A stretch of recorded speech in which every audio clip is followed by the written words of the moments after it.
Sometimes, when building a program, you might want to utilize a data structure known as a dictionary. A dictionary maps keys, which are usually strings, to values, ints, chars, a pointer to some object, whatever we want. It's just like ordinary dictionaries that map words to their definitions. Dictionaries provide us with the ability to store information associated with something and look it up later. So how do we actually implement a dictionary in, say, C code that we can use in one of our programs? Well, there are a lot of ways that we could implement a dictionary. For one, we could use an array that we dynamically resize, or we could use a linked list, hash table, or a binary tree. But whatever we choose, we should be mindful of the efficiency and performance of the implementation. We should think about the algorithm used to insert and look up items into our data structure. For now, let's assume that we want to use strings as keys. Let's talk about one possibility, a data structure called a trie. So, here's a visual representation of a trie. As the picture suggests, a trie is a tree data structure with nodes linked together. We see that there's clearly a root node with some links extending to other nodes. But what does each node consist of? If we assume that we're storing keys with only alphabetic characters and we don't care about capitalization, here's a definition of a node that will suffice. An object whose type is struct node has two parts, called data and children. We've left the data part as a comment to be replaced by a component declaration when struct node is incorporated in a C program. The data part of a node might be a Boolean value to indicate whether or not the node represents the completion of a dictionary key. Or it might be a string representing the definition of a word in the dictionary. We'll use a smiley face to indicate when data is present in a node. There are 26 elements in our children array, one index per alphabetic character. We'll see the significance of this soon. Let's get a closer look of the root node in our diagram, which has no data associated with it, as indicated by the absence of the smiley face in the data portion.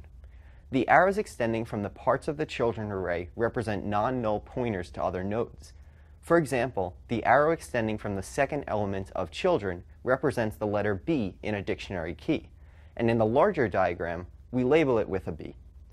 Note that in the larger diagram, when we draw a pointer to another node, it doesn't matter where the arrowhead meets that other node. Our sample dictionary trie contains two words, bat and zoom. Let's walk through an example of looking up data for a key. Suppose we wanted to look up the corresponding value for the key bat. We'll begin our lookup at the root node.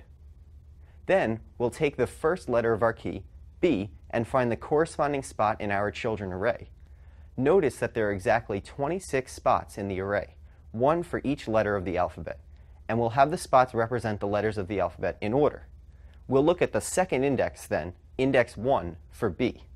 In general, if we have some alphabetic character C, we could determine the corresponding spot in the children array using a calculation like this. We could have used a larger children array if we wanted to offer lookup of keys with a wider range of characters, such as the entire ASCII character set. In this case, the pointer in our children array at index 1 is not null, so we'll continue looking up the key bat. If we ever encountered a null pointer at the proper spot in the children array while we traverse the nodes, then we'll have to say that we couldn't find anything for that key. Now we'll take the second letter of our key, A, and continue following pointers in this way until we reach the end of our key. If we reach the end of the key without hitting any dead ends, null pointers, as is the case here, then we only have to check one more thing. Is this key actually in the dictionary? If so, we should find a value, well, a smiley face icon, in our diagram where the word ends. If there is something else stored with the data, then we can return it. For example, the key zoo is not in the dictionary, even though we could have reached the end of this key without ever hitting a null pointer while we iterate through the trie. If we try to look up the key bath, the second to last node's array index corresponding to the letter H would have held a null pointer, so bath is not in the dictionary. And so a trie is unique in that the keys are never explicitly stored in the data structure. So how do we insert something into a trie? Let's insert the key zoo into our trie. Remember that a smiley face at a node could correspond, in code, to a simple Boolean value to indicate that zoo is in the dictionary. Or it could correspond to more information that we wish to associate with the key zoo, like the definition of the word or something else. In some ways, the process to insert something into a trie is similar to looking up something in a trie. We'll start with the root node again, following pointers corresponding to the letters of our key. Luckily, we were able to follow pointers all the way until we reached the end of the key. Since zoo is a prefix of the word zoom, which is a member of the dictionary, we don't need to allocate any new nodes. We can modify the node to indicate that the path of characters leading to it represents a key in our dictionary. Now, let's try inserting the key bath into the try. We'll start at the root node and follow pointers again. But in this situation, we hit a dead end before we're able to get to the end of the key. Now, we'll need to allocate some new nodes. We'll need to allocate one new node for each remaining letter of our key. In this case, we just need to allocate one new node. Then, we'll need to make the H index reference this new node. Once again, we can modify the node to indicate that the path of characters leading to it represents a key in our dictionary. Let's reason about the asymptotic complexity of our procedures for these two operations. We notice that in both cases, the number of steps our algorithm took was proportional to the number of letters in the keyword. That's right, when you want to look up a word in a try, you just need to iterate through the letters one by one until you either reach the end of the word or hit a dead end in the try. And when you wish to insert a key value pair into a try, using the procedure we discussed, the worst case will have you allocating a new node for each letter. And we'll assume that allocation is a constant time operation. So, if we assume that the key length is bounded by a fixed constant, both insertion and lookup are constant time operations for a try. If we don't make this assumption, that the key length is bounded by a fixed constant, then insertion and lookup, in the worst case, are linear in the length of the key. Notice that the number of items stored in the try doesn't affect the lookup or insertion time. It's only impacted by the length of the key. By contrast, adding entries to, say, a hash table tends to make future lookups slower. While this may sound appealing at first, we should keep in mind that a favorable asymptotic complexity doesn't mean that in practice the data structure is necessarily beyond reproach. We must also consider that to store a word in a try, we need, in the worst case, a number of nodes proportional to the length of the word itself.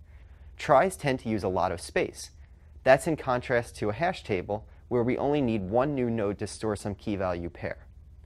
Now, again in theory, large space consumption doesn't seem like a big deal, especially given that modern computers have gigabytes and gigabytes of memory. But it turns out that we still have to worry about memory usage and organization for the sake of performance, since modern computers have mechanisms in place under the hood to speed up memory access. But these mechanisms work best when memory accesses are made in compact regions or areas. And the nodes of a try could reside anywhere in a heap. But these are trade-offs that we must consider. Remember that when choosing a data structure for a certain task, we should think about what kinds of operations the data structure needs to support, and how much the performance of each of those operations matters to us. These operations may even extend beyond just basic lookup and insertion. Suppose we wanted to implement a kind of autocomplete functionality, much like Google's search engine does. That is, return all the keys, and potentially values, which have a given prefix. A try is uniquely useful for this operation. It's straightforward to iterate through the try for each character of the prefix. Just like a lookup operation, we could follow pointers character by character. Then, when we arrive at the end of the prefix, we could iterate through the remaining portion of the data structure, since any of the keys beyond this point have the prefix. It's also easy to obtain this listing in alphabetical order, since the elements of the children array are ordered alphabetically. So hopefully, you'll consider giving tries a try. I'm Kevin Schmid, and this is CS50. Oh, this is the beginning of the decline. I'm sorry. Strike 4, I'm out. Sorry. Sorry for making the person who has to edit this go crazy. Sorry.